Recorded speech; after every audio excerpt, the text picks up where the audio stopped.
as you mentioned, um, that this is a language that we're talking about. So let's talk about some parts of the language structure that stand out, including grammar rules, loan words, orthography, and other ways in which the language is accented. Um, if I'm listening to someone speaking Gullah Geechee, like what are some things that I would hear um, that would let me know that this is the language that I'm listening to? If somebody say, if I listen for somebody a crack tea like Gullah Geechee, what gonna let me know I forget the language, Gullah Geechee. Mm-hmm. You know, well, actually, I'll start with some of the things that are usually the most difficult for people who aren't native speakers to pick up. Mm-hmm. Now, of course, look, I already know my Caribbean out of diaspora. Y'all can just sit this one out because that's how we sound when we talk. That you sound like you're from here. Like I know. I'm talking about for people who don't, come from the part of the diaspora who sound the way that we do.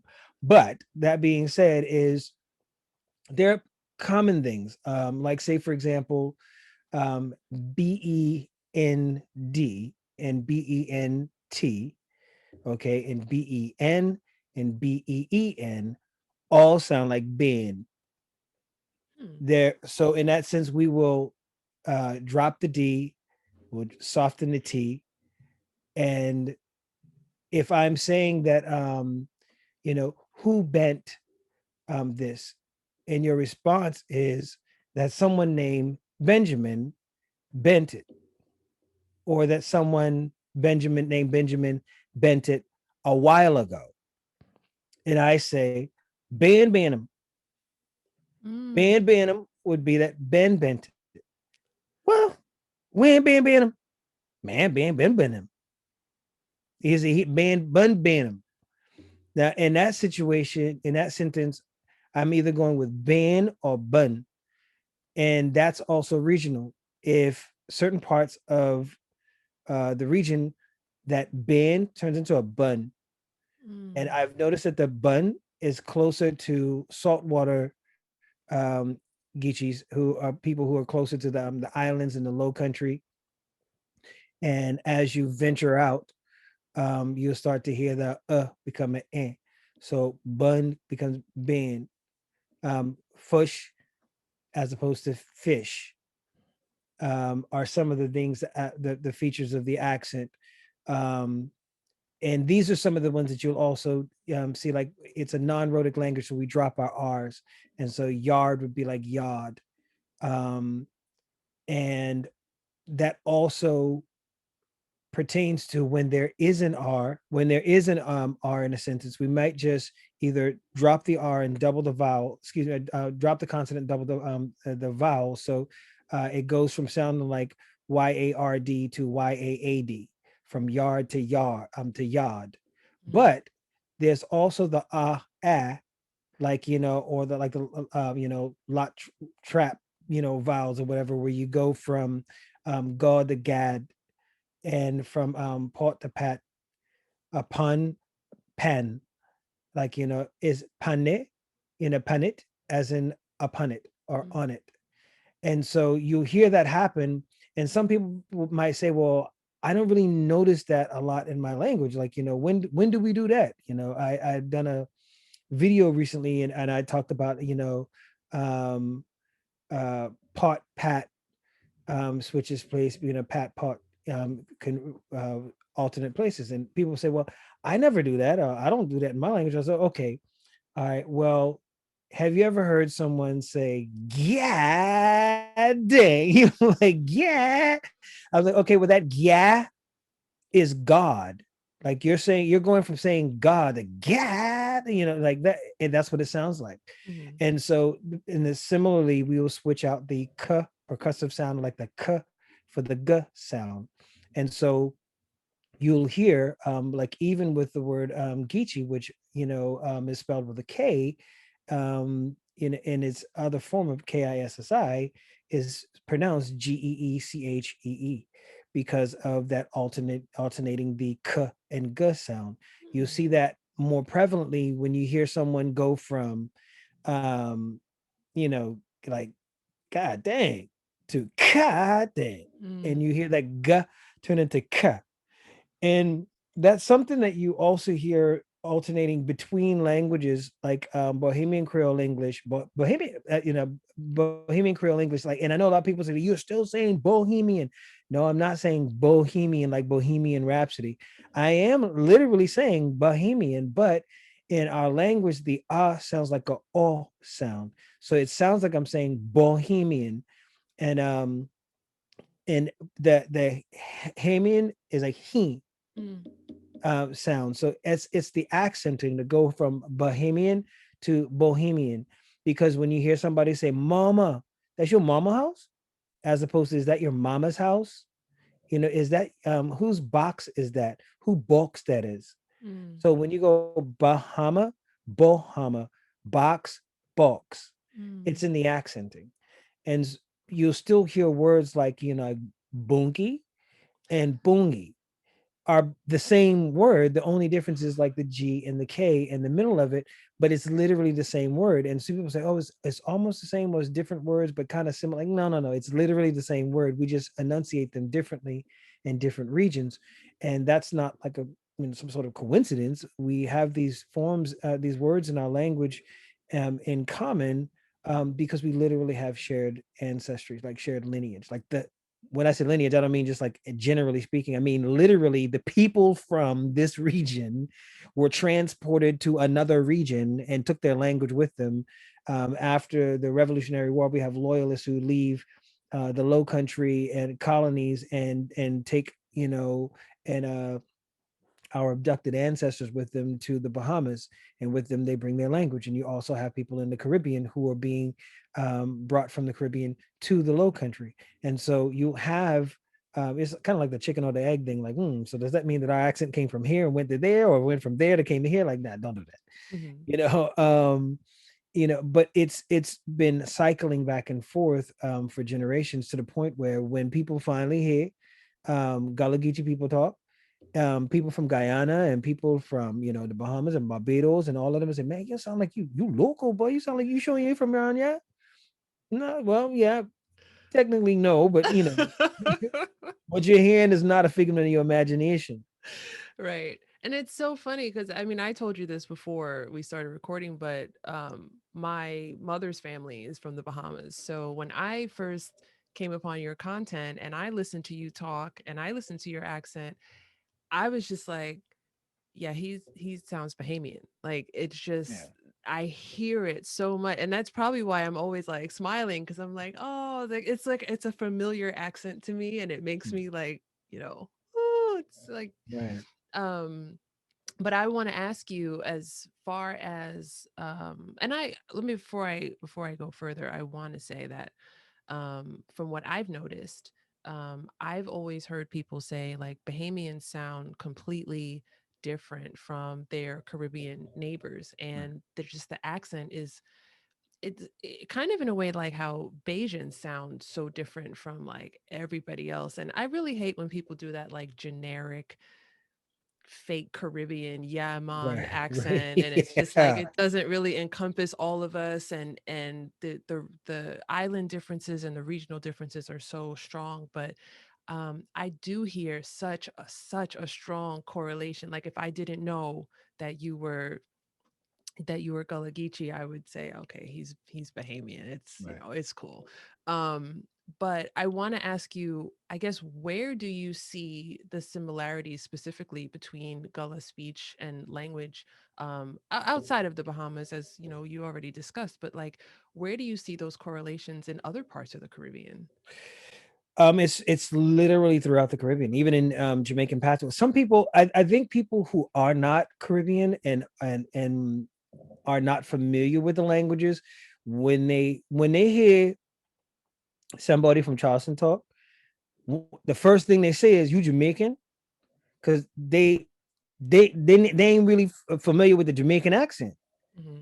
and you ain't really familiar with the Gullah Geechee accent either, and so that's all you know. And so you'd be like, "Oh, you from Jamaica?" Like, You start listening to all different Caribbean islands or whatever. They never even heard of, a lot of them.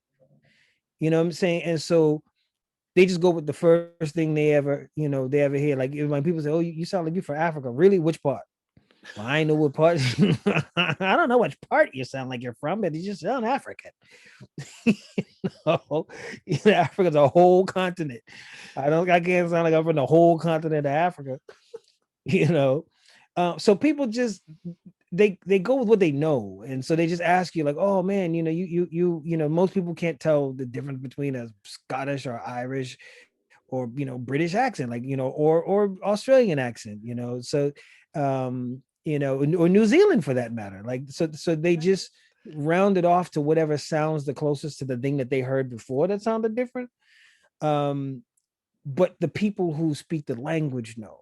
And so, for example, if you have um somebody who uses the term fee, all right, fee or fa, fee fa fo, these are all going to be used in different ways, even though they sound very similar. If somebody say, you know, it's for them, it is for them, Mm. or it is theirs. Either you're showing ownership or it's theirs.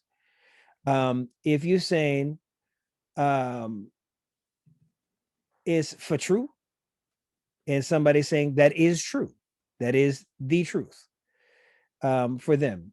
So fi and fo goes from being in that instance, even if I say for true, doesn't really make sense in English. Like in an English sentence, you wouldn't say that's for true. That wouldn't really make sense. But for us, it does, because it's attributing truth, Right. to attribute truth, like to give truth to, um, in a sense, for true. And this is for you, funeral. It's for you. And somebody said, "Whoa, hold up now. Now we talking patois or Gullah?" Well, we both use honor for you. So if something is for uno here and it's for uno there, these are very similar, well, virtually identical, but they're from two different places. That would be your Jamaican connection, Jamaican Gullah connection there. Um, but at the same time, if somebody is saying that nyam, game something for nyam, would be again something that you hear in Jamaican patois, something you hear in Gullah. And with Bohemian Creole English, I don't think that the average person who hasn't heard us side by side knows just how almost virtually interchangeable they are, un- until like you go there, like like I get off the plane in Nassau and it's like, boy, you sound like North Charles around here. Like everybody sound, it was like eerie just how similar it was to what I already knew. Mm. um and eerie in a sense that I went through my whole school years being told lies about the way I sounded, not knowing there was a whole region full of people who sounded just like I did. Right. So it's easier to make the case that the way you sound is um, some sort of a symptom of your lack of education, or some sort of stigma, or just an anomaly, and you're like, well, that wasn't supposed to happen. You just an accident that you sound that way. You were supposed to sound the other way. Um, okay, but then how you explain all these million people that sound the same in this region? Yeah, how do you do that? Mm-hmm. And I mean, I've had sat down and I've had workshops and classes with people from Guyana, and we just get to going back and forth. And I said, okay, let me try this real quick. Let me go ahead and give you a pop quiz. And I said, okay, then if somebody been going somewhere and ain't get back till 40 in the morning, okay, what time they get back? Did they get back after? Oh, what do you want to do it? Because I saw you processing.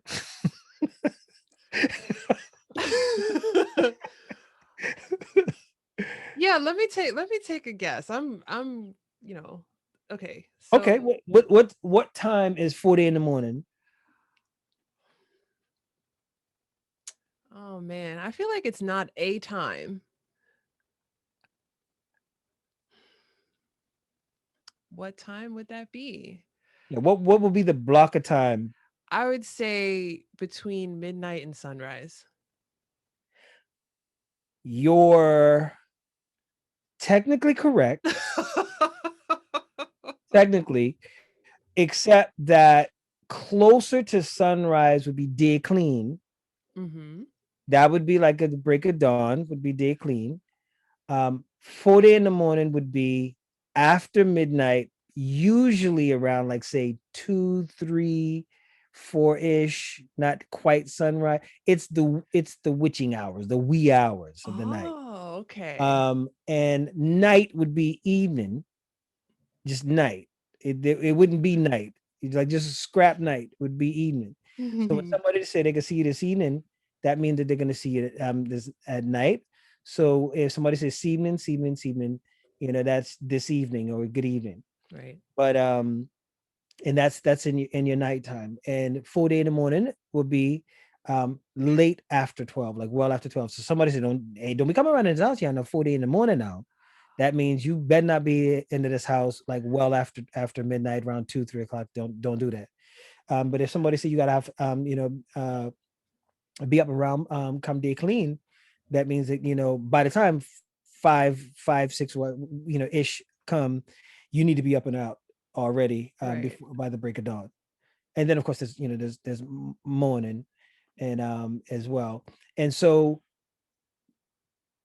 people who it's literally before day in the morning, 4 day in Mhm. the morning, Got it. before day in the morning. Got it. Okay. And so that's the thing is so that's why I was saying you're technically right in a sense that it is before day in the morning, but it's a specific block of time in the morning, Okay. in the wee hours. And so if someone says even look sporty and he's only go to meeting there, you know what would be Sunday go to meeting?